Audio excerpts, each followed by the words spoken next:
This is Left Voices for Thursday, April 24th, 2014.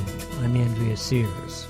Tonight, it would be a real act of madness to attack reactors intentionally in Ukraine, even for Russia or pro-Russia separatists, because the contamination is going to blow wherever the wind goes. On the anniversary of Chernobyl, a new nuclear threat in Ukraine.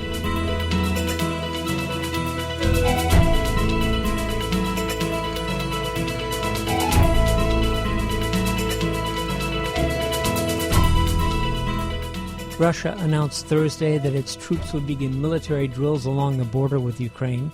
Ukrainian troops have reportedly attacked pro-Russian militants in the eastern part of that country, and the Ukrainian government claims several were killed.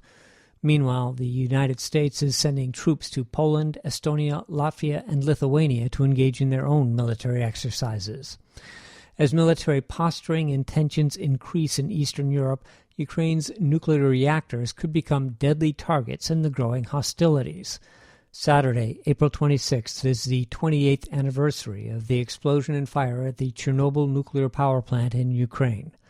The site of the reactor is still surrounded by a 1,000 square mile exclusion zone where radioactive contamination from fallout is highest and public access is restricted. Kevin Kamps, radioactive waste watchdog at Beyond Nuclear, says while accidents and natural disasters have caused nuclear catastrophes, in times of war, reactors become potential weapons. One of the nightmare scenarios is that a military conflict, God forbid, taking place on Ukrainian soil could implicate, for example, the largest nuclear power plant in Europe that's called Zaporozhye, which is just north of Crimea. At a single nuclear power plant site, they have 6 reactors at full size, 1,000 megawatts each. So we saw at Chernobyl, which was a design and human error flaw that exploded and burned for 10 days. We saw at Fukushima, due to an earthquake and a tsunami, a natural disaster, what nuclear power catastrophes can look like. And what we have not yet seen, and God forbid we ever do, is what a military strike, whether accidental or intentional, on a nuclear power plant could result in. Has there been to date a full-scale military conflict in a country that has operating nuclear reactors?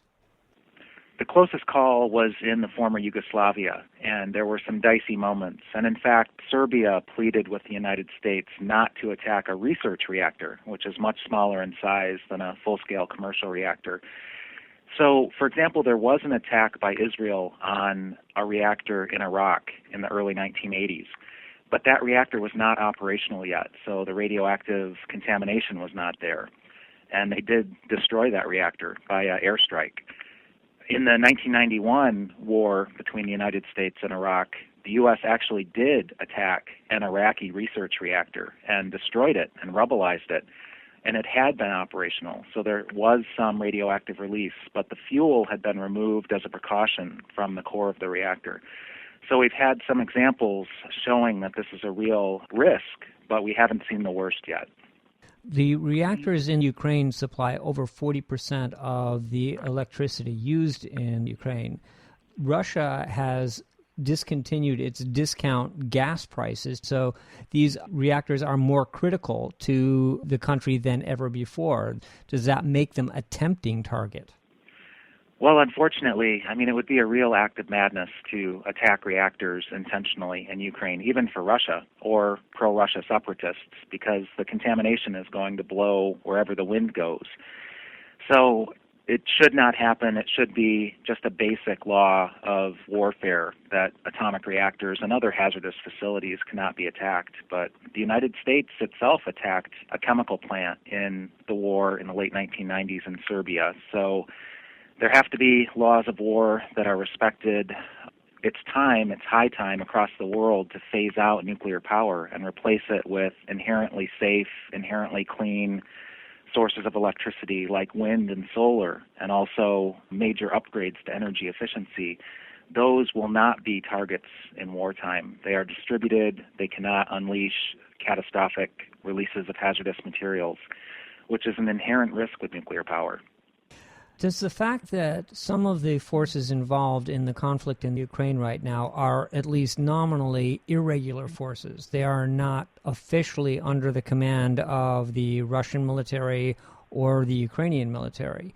The Russian sympathizers or militias that have sprung up, they may not be in any command structure. Does this pose an added risk?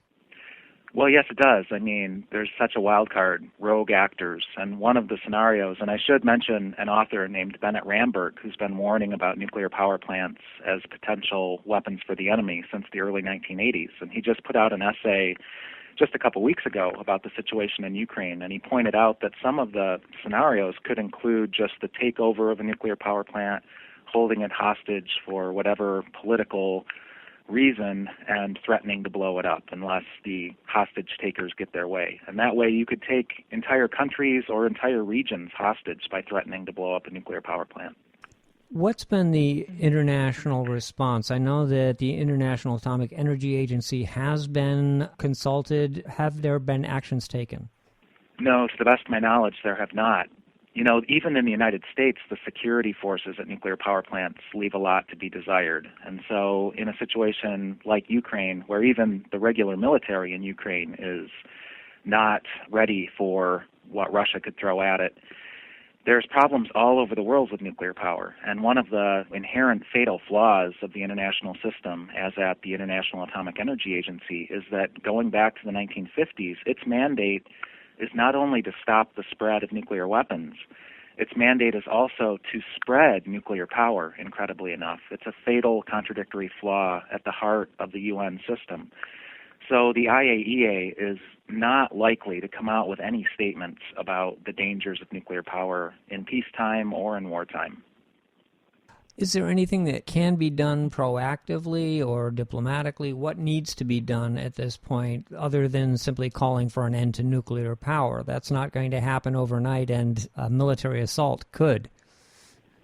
I think certainly a high priority should be placed on ensuring that nuclear power plants are not to be attacked under any circumstance. And as Ukraine has called for help from international agencies, you mentioned the IAEA, to make sure that cannot happen, that they cannot be taken over by rogue elements.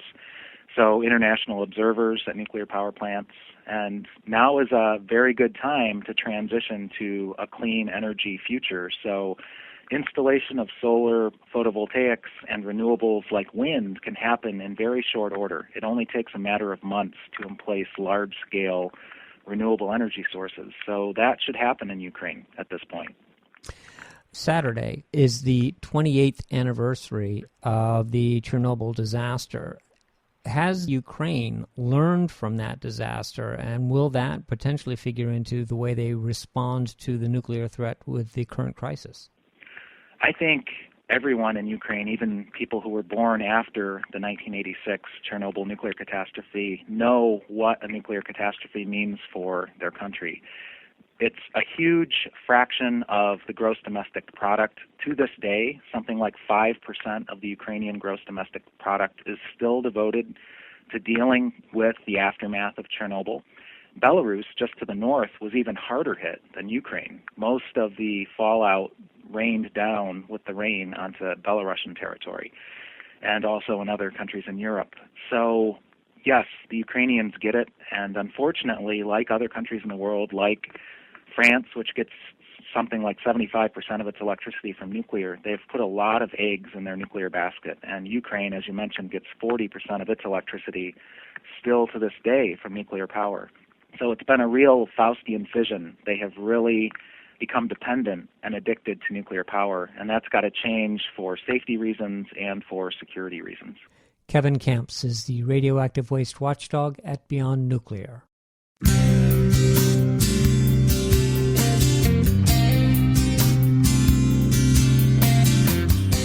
This has been Left Voices for Thursday, April 24th, 2014.